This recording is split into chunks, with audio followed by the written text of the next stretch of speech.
Hello, Facebook Live. Hello, happy Monday, the 15th, President's Week. A lot of schools are off. People are on vacation. People are up here in the Hudson Valley.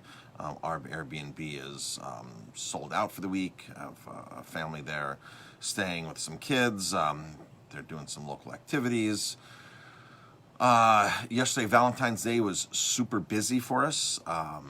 Super busy. If you called and you could not get a reservation, or if you called and couldn't even get takeout, we were busy. It was busy. We tried not to overload ourselves.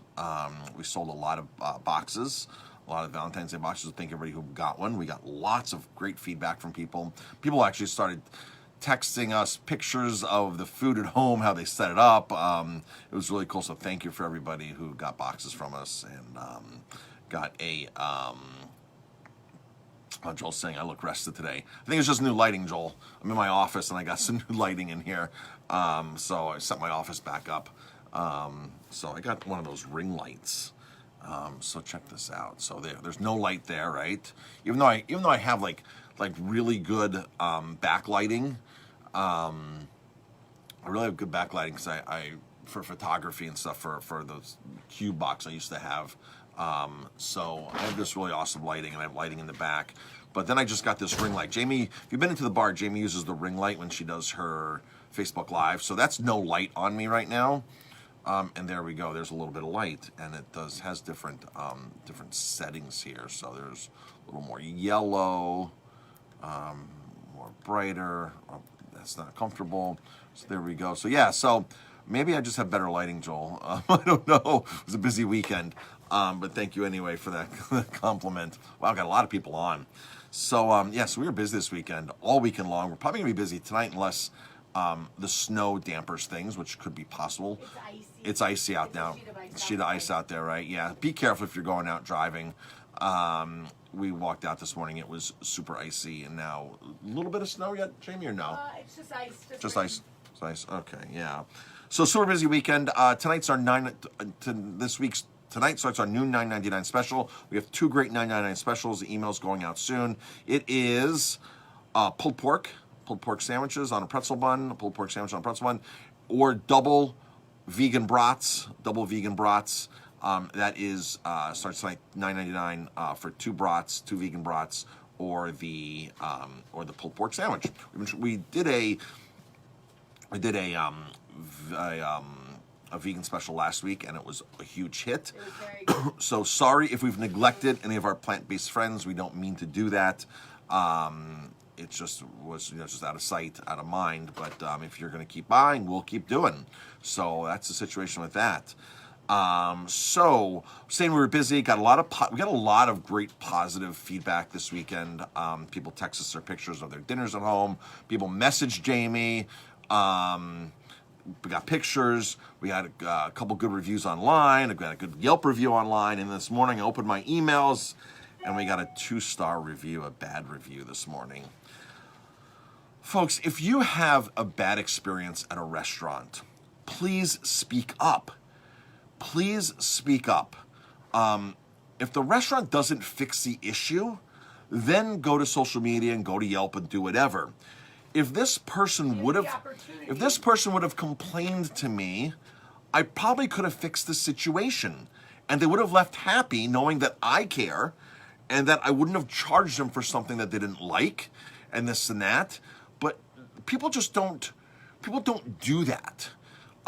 Instead, they lie to your face. Everything was great, this and that, and then all of a sudden they go online and they bash you. It's like 0 stars for communication, 5 stars for lying, 0 stars for communication. I don't understand this concept. And I understand that a lot of us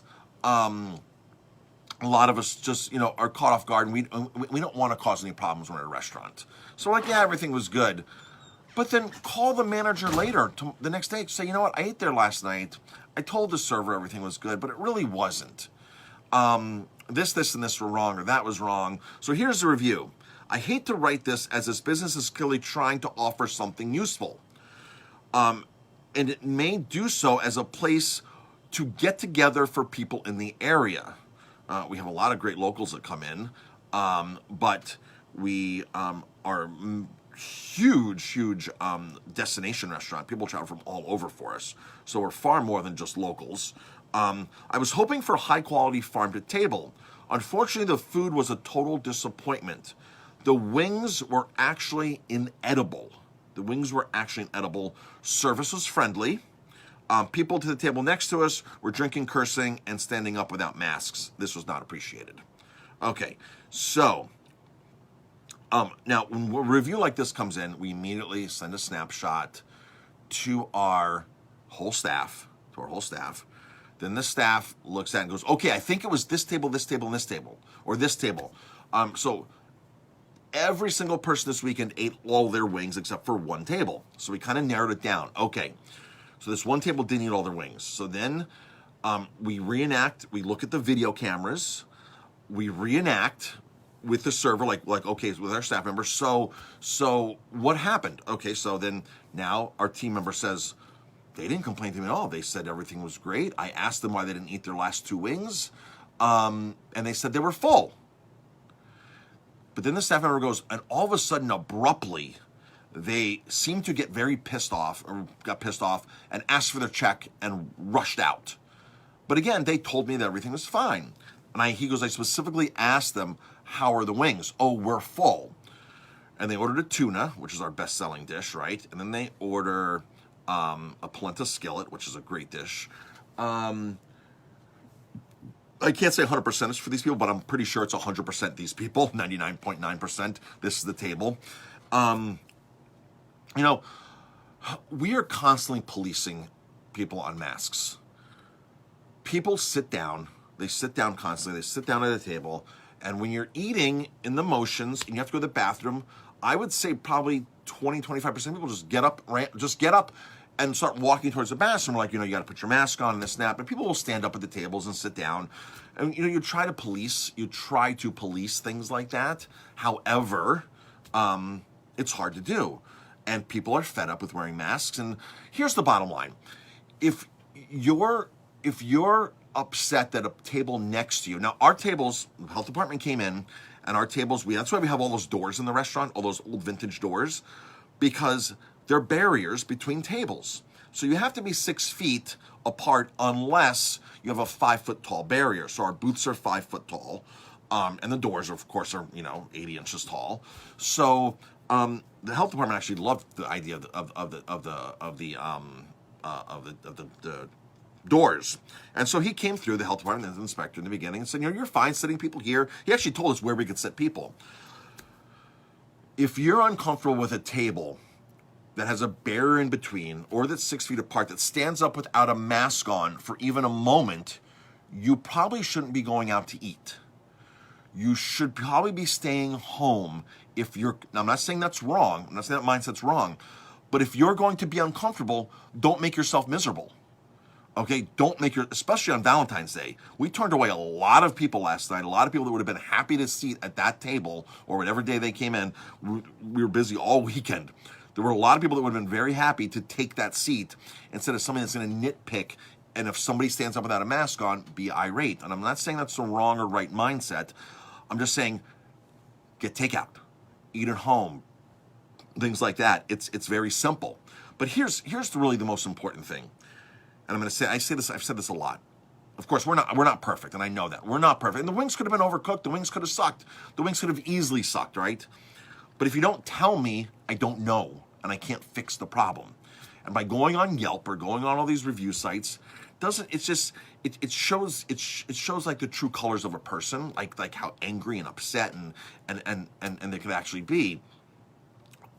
I find folks, and I know it's like a knee-jerk reaction. The server comes over, how's your food? Fine. And they walk away and you're like, well, it's really not fine. Like I now just tell people, you know what? It's not what I expected. And that right there, I can figure out if they care or not. This fall time, we went and stayed at Belhurst Castle up in Geneva, New York. It was a disaster. Like, we think that we're going to this beautiful castle, the website's great. I should have looked at their Yelp reviews or any of their reviews, because very, very, very consistent. Like when you have Castle in your name and you have this beautiful place and Bellhurst Castle and you have a 2.5-star rating on Yelp, there's an issue going on. So it's not an isolated incident. And we didn't look at the reviews. We thought Bellhurst Castle. You know, we were doing research for our wine trips, figuring that might be a great place to have our guests stay when we go up to the Finger Lakes. So right from the very first interaction to our last interaction, it wasn't great. And we're checking out. And the lady behind the counter goes, "How was your stay?" And I said, to be honest with you, wasn't what we expected. Just wasn't. And she looked at me and she goes, "Thank you very much for staying with us. Have a great day. I just gave you the opportunity to open a conversation with me and you didn't." I mean, the Bellhurst, it was terrible. Terrible. I mean, terrible. Like, every encounter we had with a staff member was bad, except for one single encounter. We're trying to get a cab to go into town to get dinner. There's 3 people at the front desk with clearly nothing to do. And they're handing me phone numbers of call to cabs. It's like, and they're not even like barely helping me. I'm like, guys, like, we want to get to dinner to town. We're not eating here because inside sucks to begin with. And the first experience we had with your hostess was totally off-putting that we don't even want to walk back into the restaurant. You think 3 people would have been over backwards for us for the price we paid to get us a cab. And they're like, "Here's a number, call it." I've never been to a hotel before, especially at that level, where if you ask for a cab, they just say, "Here, call. You call." No, you got 3 people at the desk. You call. You call for me. I'm the guest, right? So maybe that's the wrong mindset. I don't know. But as we're checking out, I said to her, it just wasn't what we expected. It wasn't. And she goes, "Thank you. Thank you for staying with us. Thank you very much." And I looked at Jamie and I said, "See, they don't care here. We've given them ample opportunities and we've complained." I still looked at Jamie and said, they don't care here. And she didn't say a word to us. So then we called the manager on like Tuesday when we got back and settled in. And I called the manager and she goes, "Yeah, they admitted they have these problems." And they're like, "Well, we'll do something for you if you want to come back and stay here." I said, "Honestly, there's nothing you can do to have me come back and stay there." But the manager like admitted the problems and just like brushed it like off, like, "Oh, you know, we know we have problems with things like that." And they didn't care. And I still didn't go online. And write them a 1-star review, and they deserve it. Management doesn't care. Every interaction didn't care. But what is it going to accomplish from me going online to complain and give them a 1-star review? If you go on their Yelp page, like, it's like a 2.5-star average. People have already complained. People have already done their or voiced their opinions. What's it going to matter if I'm there now speaking out? I typically have a general rule that I write reviews when I have great experiences. That's what I do. When I have great experiences, I write a review. I give the place. You have to really, really, really, really piss me off, where you don't care and you argue with me. We were in Montreal once, years ago with the kids. And we went to this restaurant, and we ordered clams and we ordered what was it? It was clams. It was a clam dish. It was linguine with clam sauce. I love linguine with clam sauce. I love it. So I ordered clams, and they came out as mussels.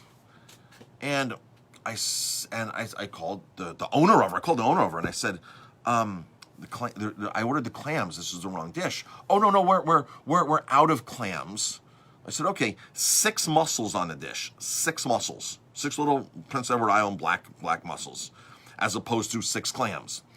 And so when the bill came, I ate it. When the bill came, I said, "What was the price of the clams?" They're like, "Oh, it's like 19, whatever their dollars are, 19. I said, "The mussels aren't cheaper? I got a little bit of pasta with 6 mussels." They go, "No." And I said, "Oh, I wish I would have known that, because mussels are a lot cheaper than clams. And if you're going to give 6 clams and you're giving me 6 mussels, it's a big price difference." And the lady looks at me and goes, "What do you know?" And I said, "What do I know?" I said, "I own a restaurant. I'm a chef. Clams cost 30 cents each. Mussels cost like 6 or 7 cents each." And she goes, "Well, no, they don't." I said, "I own a restaurant. I'm a chef. It's a big price difference. If you're going to surprise me with something I didn't order and then charge me for the price that I thought," and they start yelling at me. So what I did was, I said, and it was a husband-wife team, I said, "I'm not tipping. She was, and they called the police on me. They called the police on me because I wouldn't leave a tip, and they locked the front door. Meantime, Courtney and Justin are with us. They're like 9 and 7 at the time. This guy's holding the door, holding me in, won't let me leave, calling the police on me. And the police show up. I'm like, this guy's a lunatic. I just simply asked questions about the pricing, and I told them what I thought, because I gave them an opportunity to do the right thing, and they didn't do the right thing, and now they're calling the police on me. They got a 1-star review. I'm sorry. That's how pissed off I have to be to give a bad review online. So I wrote them a 1-star review. Now, did my 1-star review make a difference? No, because they went out of business shortly afterwards, and they're not in business anymore. But there were some other horror stories on their page about this. I mean, so, just that energy of the energy of processing and holding on to that energy and then going back to your computer, to your phone, to actually make the connection from your brain to your fingertips and do that kind of stuff, I feel is just bad energy, right? It's energy I don't want to hold on to. And I did write that review. So I did write that review many, many years ago. And it was literally insane. I was like, to call the police on me, to not leave a tip, because I'm not leaving a tip, and to literally hold the door and not let me out. And Courtney and Justin got out before me with Jamie, because we're walking out the door, and then he holds the door and not letting me out. I'm like, you've got to be kidding me. And Courtney and Justin are outside, like, what's going on? And they're starting to cry, and I was like, this is insane. So if you go to a place, folks, let them know, give them the opportunity to fix the situation. And then if they don't fix the situation, write the review. Write the review. I told, even in the reviews, say, I spoke to the manager, I spoke to the owner, I spoke to this, I made a complaint, and they don't seem to care. I wish they would have cared, because they probably could have fixed the situation. Now in Montreal, on that same trip in Montreal, we went out to another restaurant, and we ordered a Caesar salad with no anchovies. The Caesar salad showed up with the anchovies on it. So I called the server over, and I said, I ordered the ones without anchovies. No problem, I'll pick them off or whatever. Or I picked them off or whatever. And he immediately said, I am so sorry. I'm buying dessert. Dessert's on me. Like that. Didn't even hesitate to think about it. Didn't even have to go to a manager. Just said, I'm buying dessert for you. I'll buy dessert. And they literally sent one of every dessert out because they screwed up with anchovies. It was still livable, right? There's anchovies in the dressing. I just didn't want the anchovies on top. My kids were eating it. They didn't want to eat anchovies. And bought dessert. And I said to myself, that right there is amazing. He had to go to no manager, made the decision on his own. He's a frontline employee with the power. I said at some point management empowered him to do that. And they trained him and they trusted them. Now we've had a policy here for years. If you don't like your food, any one of my staff members, the person who's serving, the person who's taking care of you, can comp up to $50 without even coming to me. They don't have to come to me at all. They don't have to come to Jamie and I at all. They can comp up to $50 on your check without coming to me. The idea is to make the guest happy. And right away as a server, if you're in this business, or you know right away that if somebody's not happy, solve the problem. Make them happy, solve the problem. If it's over $50,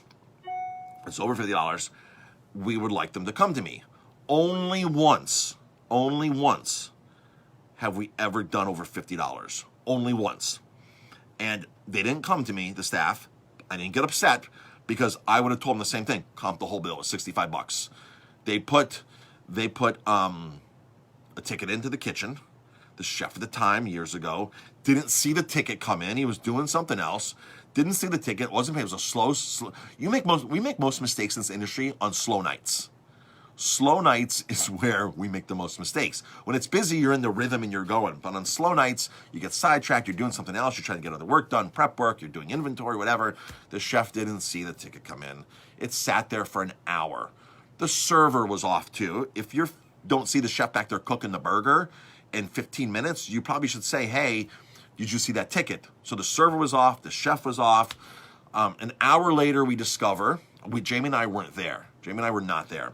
But an hour later, the team discovered that the chef never saw the ticket and the food wasn't started and the guests were pissed off.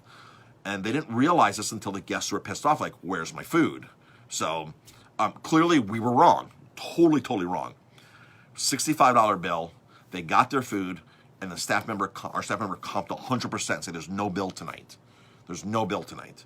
So, and that's great, because that's what I would have done. If they would have told me that happened, I would have done the same exact thing. It's comped, it's on us, we're so sorry, forgive us, hope you give us another chance, right? So when you go to a place and have a policy like that in place, you're allowing the staff to solve the problem instantly. That's our goal. That's my goal here. Jamie and I's goals. To have the staff instantly. If that person would have said to me, the wings weren't what I expected, no problem, I'll take it off the bill for you. That's it. Simple conversation. Done. Gone. Whoever's on my staff, Patrick, Alex, Courtney, who's ever on staff, that's it. Simple conversation. The wings weren't what I expected. No problem. I'll take it off your bill. Right? That's it. Simple as that. That's it. People order drinks. I don't quite like this drink. I'll get you what you want. I'll take it off the bill and get you what you want. That's when you go out to eat at a restaurant. If you come into the restaurant, a lot of times when we have the time, if you order a glass of Cabernet, I'll take the glass to the table. I'll also take the bottle, and I'll pour you a little taste of the Cabernet before I pour you the full glass. And people will say, no, just pour it. And my response is, no, I want you to taste it and make sure you're happy. Every Cabernet Sauvignon is not the same, right? Every Sauvignon Blanc is not the same.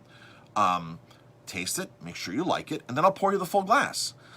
The worst thing possible is for me to give you a glass of wine, one full glass of wine, and you not enjoy it and not order a second glass. That's terrible, right? If you're going to enjoy it, you will probably order a second glass. And this is crucial for two things. For you to enjoy your meal properly, because who wants to sit there and try to drink a glass of wine down that's terrible, that you don't like? Maybe it's not even terrible, you just don't like it, right? Versus, and the other side is, I get to sell an extra glass of wine. I need to make money in the restaurant, right? I need to sell things. That's the goal here, is to increase revenue and make people happy and have a sustainable, viable business. And I'm not going to do that if I'm serving you things that you don't like, and that you're not going to order a second glass or whatever, this or that. So that's my mindset on this. All right, this is what's going on. So got a lot of people tuning in, a lot of comments. I'm on my phone. Of course, I can't. Comments are coming in like crazy. So thank you, everybody. I'll go back and read the comments, and I'll try to respond here.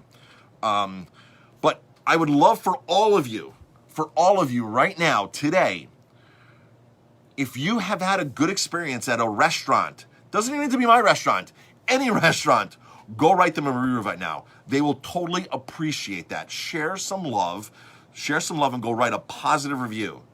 Write 2 positive reviews for whatever restaurant in the last 3, 4, 5 months you've been to, or store, grocery store, wherever you've been that you've encountered the service industry. Go write a review today. Share some love. Do that. I think that'd be a fantastic thing. I'm going to actually go do it too, because I've had some really good experiences lately at places. I'm actually going to go do that now. In fact, I'll tell you where I'm going to write a good review to. First time ever, I went to Ward's Bridge Inn in Montgomery. Went with friends and had a great meal there. Never been there. I've known Brian for years through Sullivan County Community College when I used to teach up there. Had never been there to eat. Went with friends, and I said to another friend last night, I can't wait to go back there. So, and I didn't, and I had a great review. I mean, I had a great time. I just never left a review. So I'm going to go write Brian from Ward's Bridge Inn a 5-star review today. The service was fantastic. The food was great. It actually exceeded my expectations. So I'm going to go write them a review today. And maybe it'll be contagious. I'll write somebody else a good review. So go, everybody, and go write somebody a good review. Little trick on the algorithms here, if you write reviews for people. When you write a Yelp review, if you're not a known Yelp reviewer, right? If you're not a known Yelp reviewer, and you write your first review on Yelp, chances are Yelp's going to bury that in the equation and not show your review. Now, the person who wrote me this 2-star review has 392 reviews. 392. That review they wrote is probably sticking. It's not going anywhere. I got another great 5-star review yesterday from somebody on Yelp. It's their first review on Yelp. It's their only review on Yelp. Chances are, if they never log back into Yelp, or if they don't do it for another year or 6 months, chances are that review will just fade out into the sunset on Yelp. Yelp doesn't think that's a serious review and this and that. So if you're new to Yelp, do not think that your review might not make an impact. The big place that right now that us restaurants love, us restaurant owners love reviews on is Google. Google business rocks for reviews. That's what I teach my clients. When you get reviews on Google. So if you're a known Yelp reviewer, then go on Yelp. If you're not a known Yelp reviewer, you're all your love you're pouring into that is just going to get faded out into the sunset and get buried in their algorithm. They don't show all the reviews. So, but I appreciate the reviews. I mean, I love the reviews on Yelp. So it doesn't. I mean, whatever. It's a good review. So this person, JD, has 392 reviews on Yelp. So this review will probably stick. Sometimes it's really easy. If somebody has a bad experience, I can go to their Yelp page or I go to their TripAdvisor page. And I can see the other restaurants they go to. And I can see, like, why did you pick my restaurant? Like, you gave Subway a 5-star review.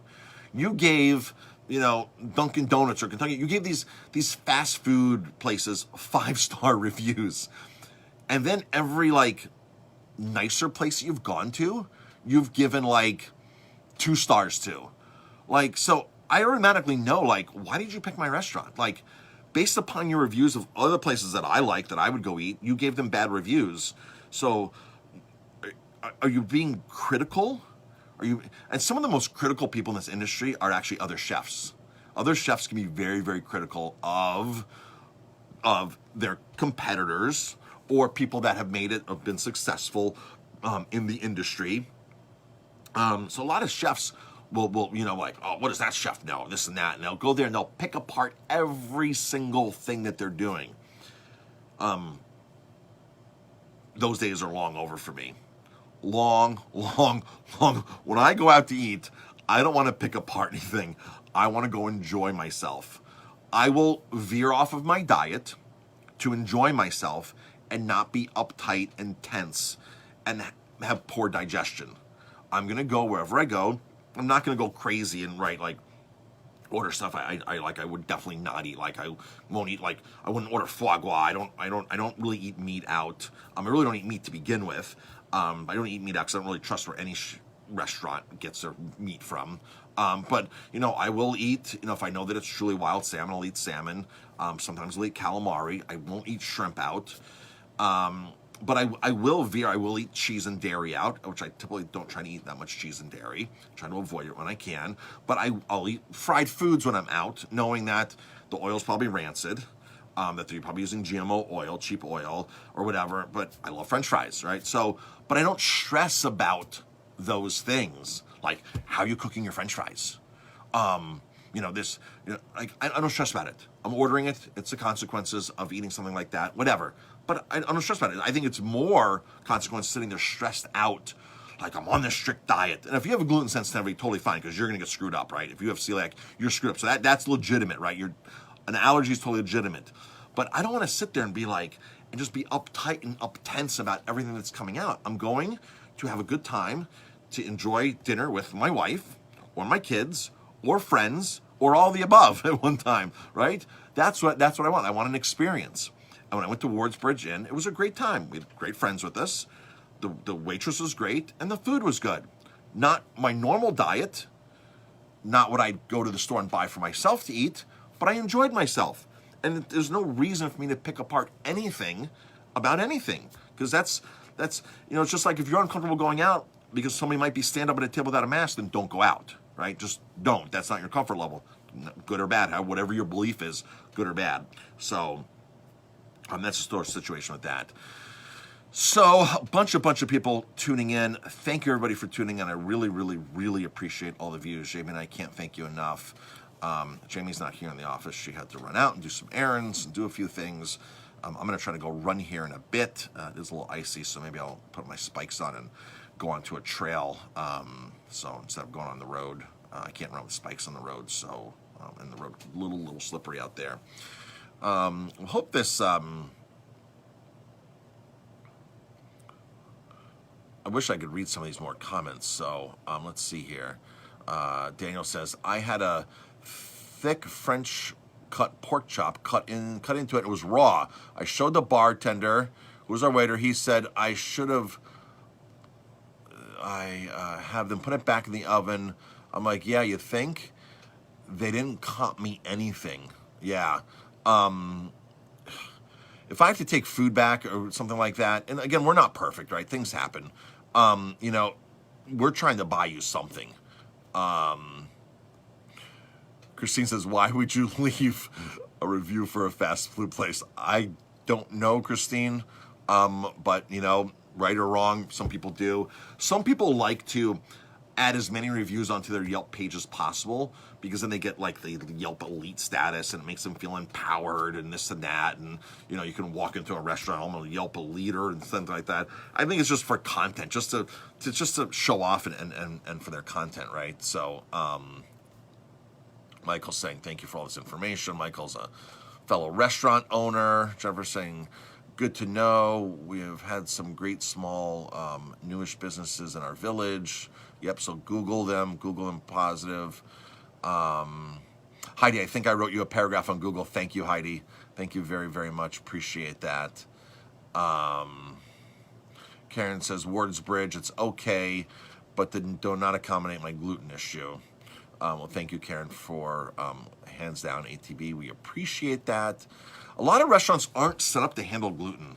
A lot of chefs don't understand what gluten is. They don't understand how sensitive people can be. And there's gluten all through the kitchen, right? It's all through the kitchen. Back as a young chef, I was like 23, 24 years old. I was in Colorado.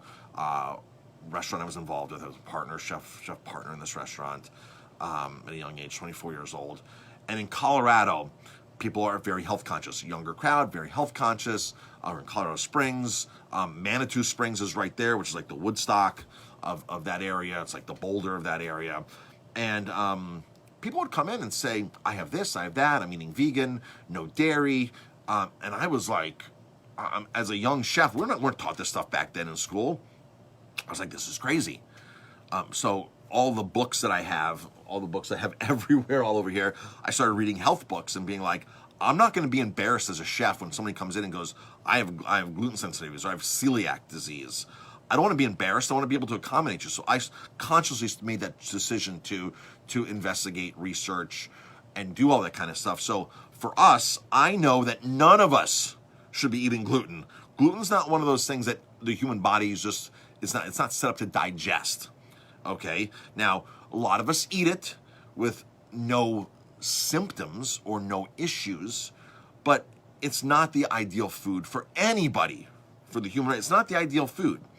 And the way we've hybridized wheat over the years, it makes it even worse to digest. If you're using the true einkorn wheat, which doesn't make great pasta, doesn't make great bread because there's not enough gluten in it, or wheat is a big storage crop.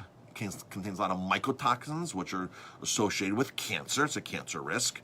And then how we spray glyphosates and all this stuff on our crops here. It's bad. It's bad. So I knew 23 years ago, that, hey, none of us should be eating gluten. So let's limit the gluten in the restaurant, in my cooking portfolio, in my cooking style, to avoid a lot of gluten. Now, I love good bread, right? I love good bread. But we don't dredge things in flour. A lot of restaurants, the flour's sitting right there. It's sitting right there on the line. You get a chicken franchise in, the chicken breast goes right into the flour, poof, and there goes the puff of flour that now starts spreading through the kitchen.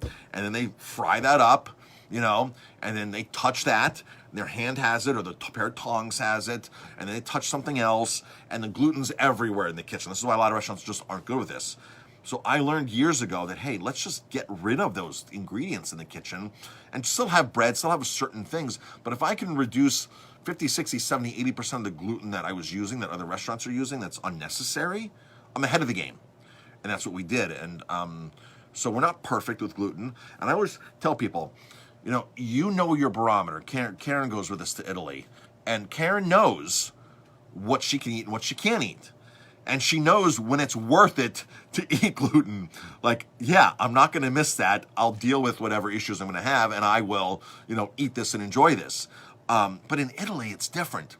A lot of people that travel with us to Italy that have gluten sensitivities here, their gluten sensitivities are cut in half or totally diminished there because they're not spraying all that harmful junk on crap and chemicals on the crops. And they treat their food, they treat food differently to begin with in a lot of places. So U.S. is just commodities, big commodities and things like that. Christine saying Wardsburg Inn is great. Lynn, I haven't been to your place, but looking forward to one day soon. Thank you, Lynn. Appreciate that. Lynn, when you come in, please introduce yourself. Say hello. Thank you for your honesty, Lynn is saying. So I'm just going backwards in comments here. So, Gina, it'd be wonderful.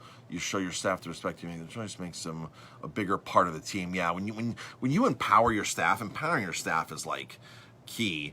And the problem with most independent restaurants is we are micromanagers. Business owners, especially in restaurants, especially chefs, are micromanagers. I know my weakness is micromanaging, and I try to fight that all the time, and it works sometimes it doesn't work. So I've gotten better over the years, but it's just one of those things. It's like, I think it should be done this way. I'll watch my staff, whether it's a kitchen staff or something, I'll watch them do something, and if it's really bothering me and I can save them time and I can make it a better product, I'll say, try it this way. Or, I'd like to see you do it this way. This is a specific reason why we're doing it this way. You need this much oil because it needs to go to this temperature, it needs to coat the product, whatever it is. I'll try to explain it to them. Of why we're doing it that way, or tips to actually get it to the next level.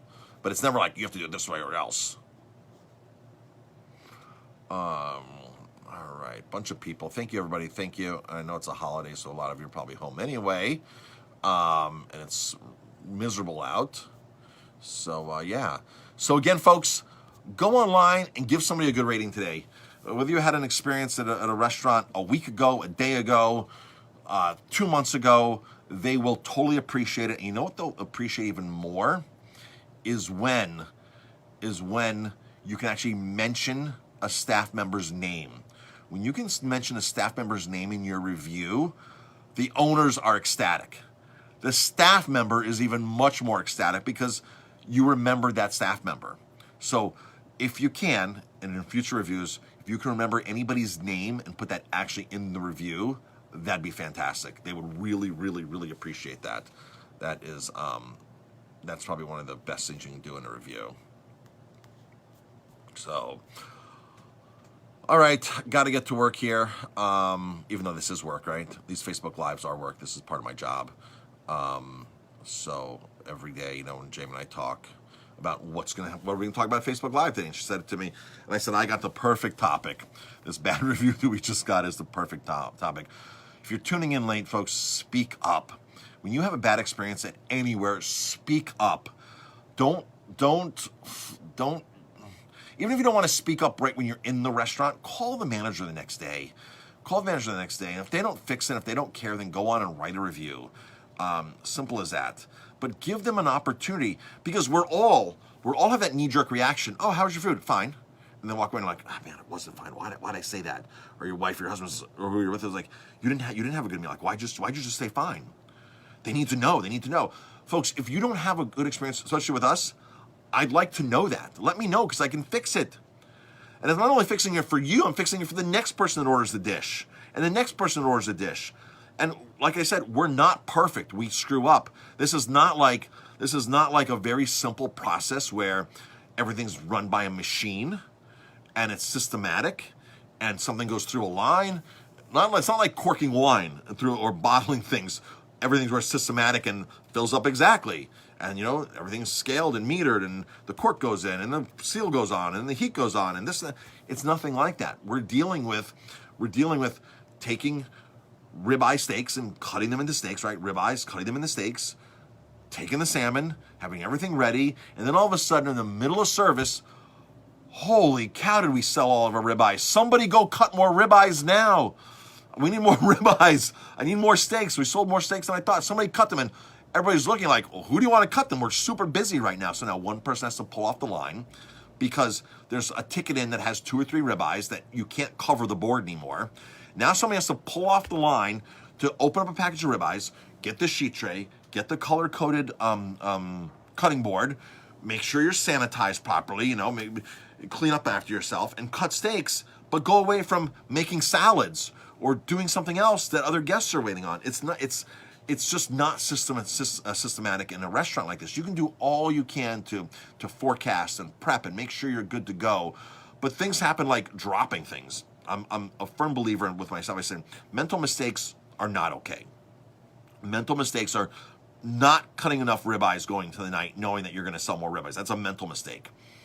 A physical mistake is burning the ribeye, dropping the ribeye, overcooking. Those are physical mistakes, right? Physical mistakes are going to happen. We're going to drop stuff. We're going to burn things. We're going to pick something up that's going to burn our hand and drop it. Those are physical mistakes. But to going into service knowing, hey, I only got 2 ribeyes and I usually sell 15 ribeyes every night, that's a mental mistake. And I tell my staff, do not make mental mistakes. Those are the ones that kill us. Mental mistakes murder us. If you come to me and say, hey, I only have 2 ribeye steaks and I don't have enough for tomorrow, can I come in a half an hour earlier tomorrow and cut ribeye steaks? My staff will, my kitchen staff will tell you, yes, by all means, come in an hour earlier and make sure you have enough ribeyes and enough salmon and enough risotto. Make sure you have enough. You know, that's just my mind. We can't make mental mistakes. So mental mistakes do happen. Unacceptable. Physical mistakes are always going to happen. And it's just one like, oh, crap. Yeah, we dropped that. Years ago, something came out. We were serving food, and one dish wasn't ready yet because we dropped the burger bun. And so but the other burgers are in the window ready to go. And so the 3 went out, and the server said to the staff, to the table, you know, your burger will be out in literally a minute, 2 minutes. Sorry, they dropped the bun in the kitchen. They're toasting you a new bun. And the guest said to the server, I've never had a restaurant be that honest with me before. Thank you very much. Like, and then it makes you think like, well, how many times did they drop a burger bun in a restaurant and actually pick it up and use it? I've seen some insane stuff as a young chef over the years. Insane stuff get served. One of the bigger, fancier hotels I was at, quick story, there, we're cooking away, cooking 1,000 meals. There's 25 people on the front line cooking meals. And they're short 1 duck dish. They're short 1 duck dish. The end. Well,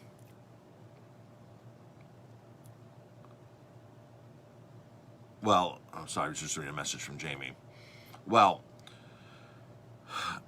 in the beginning of the meal, you put up a demo meal for the chef to make sure that you understand the dish and that it's being executed properly.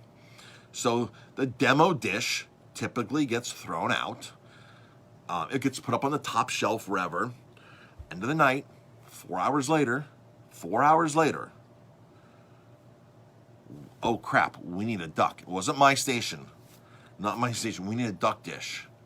What do we do? Oh, the demo dish. Grabbed it from the top of the line and freshened it up and sent it out. And this is at a very prestigious 5-star property. Very prestigious 5-star property. And sends the food out. Like, that is insane. My first day back, I worked at the Broadmoor for a couple of times in Colorado Springs, longest running 5-star property in the country. My first day back, we get back from, Jamie and I get back from London, I was working in London, she was student teaching there, we get back, we moved to Colorado, I get into the restaurant in the Penrose room, and I'm getting ready, I get thrown right on the line. Day 1, boom, there you go. I'm going through stuff, And I'm like, chef, so Michael was the chef. I said, Michael, chef, the snapper's not good. The snapper's not good. He goes, serve it. I said, the snapper's not good. He took into my station, opened up the fish to the sink, washed it, and gave it back to me. And I go, it's not good. Serve it. I went to the executive chef the next day, and I said, what in the world is going on here? What in the world is going on here? I went to the maitre d', I went to the executive chef. I said, do not put me in that kind of position to serve that. Be honest with your guests. And I'm only like 22 years old at the time, 23 years old at the time. It didn't go over well with Chef Michael. He got pissed at me. I said, no, you're not putting me in that position. That is not good. I just came back from working for Pierre Kaufman in London. Michelin 3-star restaurant. I worked for Anton Mosman. Cooked dinner for Princess Diana. The month before Princess Diana this was in August. I worked at this restaurant. Month before Princess Diana was killed in that car accident, I cooked dinner for her. Why would I come here and want to serve bad snapper? I was so upset, but I'm a 23-year-old kid and they think I'm some young punk. This time, I went to the chef, went to the food and beverage director, I went to the maitre d', and the maitre d' was like, you did the right thing, Marcus. You did the right thing. I can't believe this. And then he complained and got on to the chef and the food and beverage director. And then I finally got back up on this. I was like, don't do this to me. So a friend of mine went to interview at the same exact hotel. Good friend of mine. He went to interview there, and they give you a mystery box of food to cook. A lot of places do this, especially if you're going for a bigger job. They give you a box of food and goes, here you go, cook it. We'll be back in an hour. We'll watch your cooking techniques and we'll taste your food. So they had several people doing this the same day in the main kitchen. So they give like there were four candidates there. They might have needed all 4 people. So they give candidates all boxes, and it's miscellaneous food. And I'll never forget this. This is my friend Peter. If you're ever in Puerto Rico, go to my friend Peter's restaurant, Marmalade. It's in Old San Juan, best restaurant down there. Peter's an awesome chef. He taught me how to cook. Amazing. So Peter's at the Broadmoor doing this, and he's going through the basket. And like I'm peeking in, watching him, and end of the time to taste, Chef Ziggy comes in and Craig Reed, who's the food and beverage director, they come in to taste everybody's food, and Chef Ziggy goes, the artichokes, and Peter goes, I wouldn't cook those artichokes, chef. Those artichokes aren't good. I can't cook food like that. And Craig Reed, the food and beverage director, goes, finally, this is what we need. People with standards, people that aren't going to serve just anything. Just because it was in your box and they're expecting you to cook it, because to cook an artichoke is a difficult thing. It's not an easy thing to do to cook an artichoke. And you can tell a chef's ability by cooking artichokes. Artichoke cookery is tricky.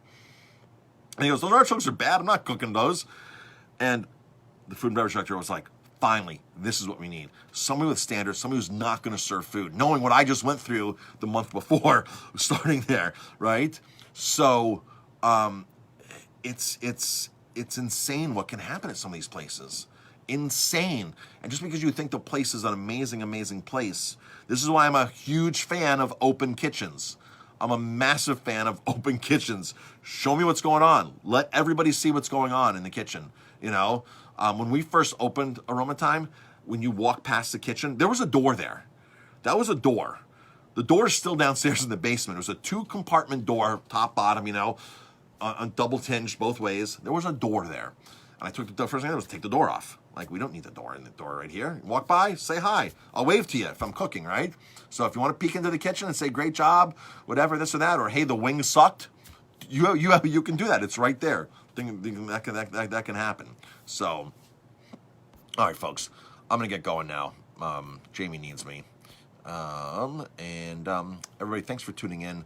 Truly, truly appreciate it. Truly, truly, truly, all the support and your support. Just, if you've never even been here, I appreciate your support. If you're on, which somebody commented earlier, they've never been here, I just appreciate you being on and listening to me, listening to what I have to say, because, who am I? Who am I to say stuff? Whatever. I'm just glad you're listening and you're on here. And hey, if you come to the restaurant, that's even a bonus. So really, really appreciate it.